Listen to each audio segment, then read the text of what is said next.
আপনাদের সবাইকে স্বাধীনতা দিবসের আন্তরিক শুভেচ্ছা।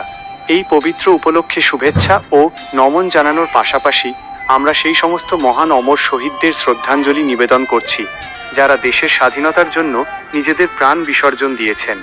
মহাত্মা গান্ধী, ভগৎ সিং, নেতাজি সুভাষচন্দ্র বসু, চন্দ্রশেখর আজাদ এবং রানী লক্ষ্মীবাঈয়ের মতো অগুন্তি বীরদের কঠোর সংগ্রাম ও আত্মত্যাগের ফলেই আজ আমরা স্বাধীন ভারতে শ্বাস নিতে পারছি।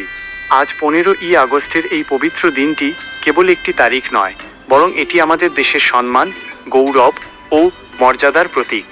1947 সালের এই দিনেই আমাদের ভারতবর্ষ বহু বছরের পরাধীনতার শৃঙ্খল ভেঙে এক স্বাধীন রাষ্ট্র হিসেবে আত্মপ্রকাশ করেছিল।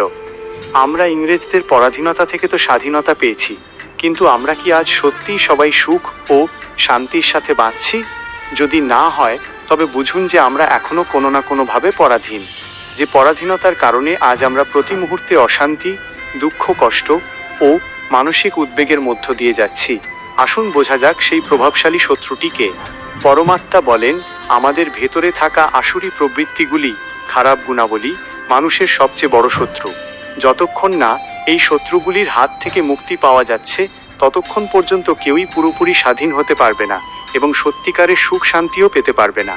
তাই আসুন আমরা সবাই রাজযোগ অর্থাৎ জ্ঞান ও যোগবল এর মাধ্যমে নিজেদের ভেতরের আসুরি প্রবৃত্তিগুলির অবসান ঘটাই।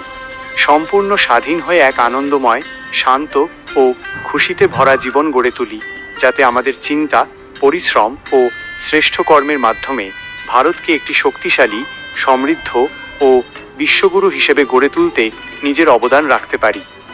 ধন্যবাদ। জয় হিন্দ, জয় ভারত।